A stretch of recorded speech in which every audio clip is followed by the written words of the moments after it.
सृष्टि बचपन से ही दिखने में सुंदर नहीं थी, लेकिन अमीर बाप की बेटी सृष्टि पर उसकी माँ जान छिड़कती। मेरी बेटी कितनी प्यारी है, भगवान सबको सृष्टि जैसी बेटी दे। सृष्टि धीरे धीरे बड़ी होती है। एक दिन सृष्टि की सहेली कहती है, तू दिखने में कितनी अजीब सी है, लेकिन मैं जानती हूँ हम सब में सबसे अच्छी शादी तो तेरी ही होगी। तेरे पापा अमीर जो हैं। और बता नहीं सकते यार, दहेज तो हर कोई देता है, ये क्या ज्यादा ले जाएगी अपने पति के लिए? अरे बड़े शहर में कोठी है इसके पापा की। अरे पापा की है ना, कौन सी इसकी है? इसकी होती तब तो कोई भी लड़का इससे शादी कर लेता। अरे पापा की मतलब पापा की है तो मेरी ही है ना?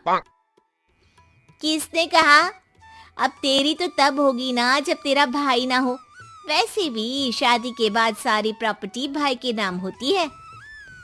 सृष्टि समझ जाती है कि उसे किसी भी हालत में माँ बाप की सारी प्रॉपर्टी को अपने नाम करना है, लेकिन कैसे?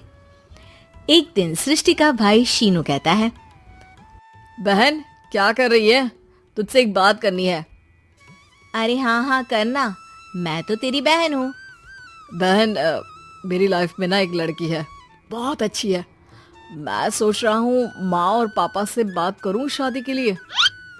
सृष्टि को समझ में आ जाता है कि भाई की शादी होते ही भाभी उसे एक दिन भी घर में बर्दाश्त नहीं करेगी।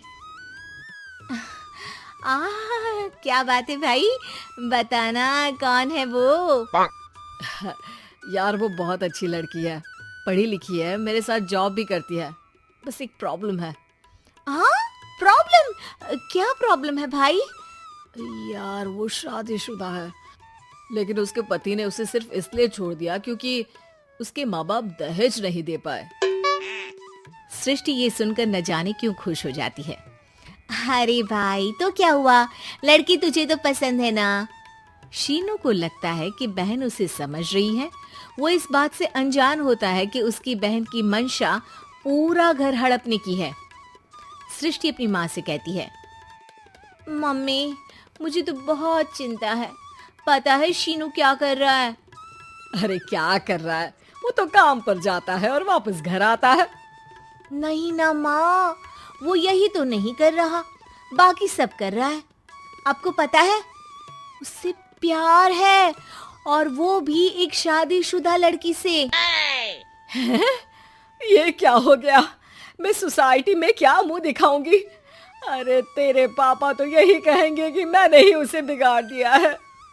माँ देखो, मेरी बात मानो, पापा पर भी विश्वास करने की जरूरत नहीं है। अब आप ही बताओ, पापा इतनी देर घर के बाहर रहते हैं क्यों? बोलो। अरे बेटा वो तो नौकरी करते हैं ना। तू बहुत भोली है माँ। पापा का ऑफिस तो 7 बजे खत्म हो जाता है, लेकिन देखो कितनी देर से आते हैं। अरे नहीं बेटा, ऐसी कोई बात नहीं है। सृष्टि माँ को एक औरत से बात करते पिता की फोटो दिखाती है। देखो माँ कैसे हैं पापा, मैं ना कहती थी कि पापा सही नहीं है। मैं तेरे पापा से बात करूंगी, दे फोटो मुझे।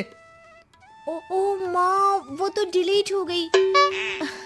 लेकिन चल, तूने तो देख लिया ना, पापा से बाद में बात कर लेना। और हाँ, मेरा नाम बिल्कुल मत लेना। हाँ माँ।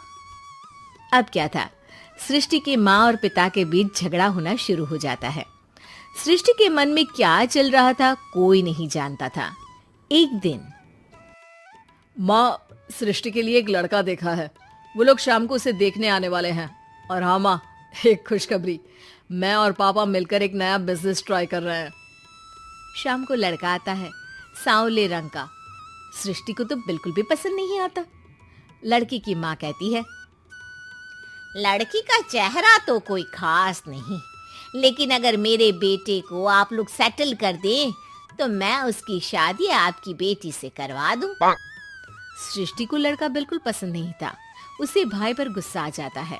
लड़के वालों के जाने के बाद कहती है, माँ देखा शीनू मेरे लिए कैसा लड़का लेकर आया, न दिखाने लायक न सुनने लायक, सेटल भी नहीं, वो भी हम करे। अरे माँ, मैं जानती हूँ ये मेरी शादी किसी भी घर में क्यों करवाना चाहता है। अरे कैसी बात कर रही है बहन, तूने तो देखा ना, लड़के को मैंने ही मना कर दिया तुझसे शादी के लिए। जिसने लड़का बताया था उसने उसकी बहुत तारीफ की थी। बात आई गई हो जाती है, लेकिन सृष्टि का मन शांत नहीं होता। क्या करूँ, कुछ समझ में नहीं आ रहा। मेरी शादी हो गई तो ये लोग पूरी प्रॉपर्टी शीनू के नाम कर देंगे, मेरे हाथ तो कुछ लगेगा ही नहीं। तभी सृष्टि को आइडिया आता है। वो किसी वकील को फोन करती है। जी देखिए, अगर आपके मम्मी पापा का तलाक हो जाता है तो आपके पिता की आधी प्रॉपर्टी आपकी माँ के नाम हो जाएगी, फिर उसे वो किसी को भी दे सकती है। सृष्टि अब माँ को बेटे के खिलाफ भरती है। माँ, शीनू पर नजर रखा करो, वो जिस लड़की के प्यार में है ना वो शादीशुदा है। यहाँ आएगी, सारा पैसा, रुपया, जमीन, जायदाद सब हड़प लेगी। पापा का भी हाल तुमसे छुपा नहीं है। ऐसा ना हो कि मैं और आप एक दिन सड़क पर भीख मांगे। हे भगवान, मैं तो जीते जी मर जाऊंगी अगर ऐसा हो गया तो। ऐसा हो गया नहीं माँ, ऐसा ही होगा। अभी समय है, आगे का सोच लो। मैं तो कहती हूँ पापा से आधी प्रॉपर्टी लेकर अलग हो जाओ। पापा की आधी प्रॉपर्टी भी हम लोगों को अगर मिल जाती है ना तो अगले 7 जन्म सफल समझो। बेचारी माँ बेटी के कहने पर पति से तलाक लेकर अलग हो जाती है। सृष्टि अब पैसों से गाड़ी और अपने दूसरे महंगे शौक पूरे करने लगी। उसके दोस्त भी उसके पैसे इस्तेमाल करते। सृष्टि, कल तुम कहाँ थी? मैं सारा दिन घर पर अकेली थी। तो मैं क्या करूं? मैंने ठेका तो नहीं लिया है ना तुम्हें संभालने का। माँ को सृष्टि से ये उम्मीद नहीं थी। वो बैठकर रोने लगती है। वहीं उसका पति यानी कि सृष्टि के पिता आ जाते हैं। मैं जानता था कि तुम्हारा यही हाल होगा, तो आपने मुझे रोका क्यों नहीं? मैं रोकता तो तुम रुकती क्या?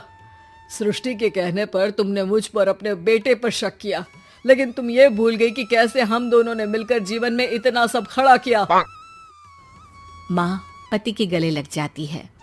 मुझे माफ कर दीजिए, मैंने आपकी कमाई का एक बड़ा हिस्सा गवा दिया। कोई बात नहीं, तुम साथ हो तो मैं ऐसी 7 प्रॉपर्टी खड़ी कर दूंगा। तभी वहां सृष्टि आ जाती है रोते हुए। माँ, मयंक ने मुझे छोड़ दिया। वो बोल रहा था जब तक मेरे पास पैसे थे तब तक ही वो मेरे साथ था। पापा, माँ, मुझे माफ कर दीजिए।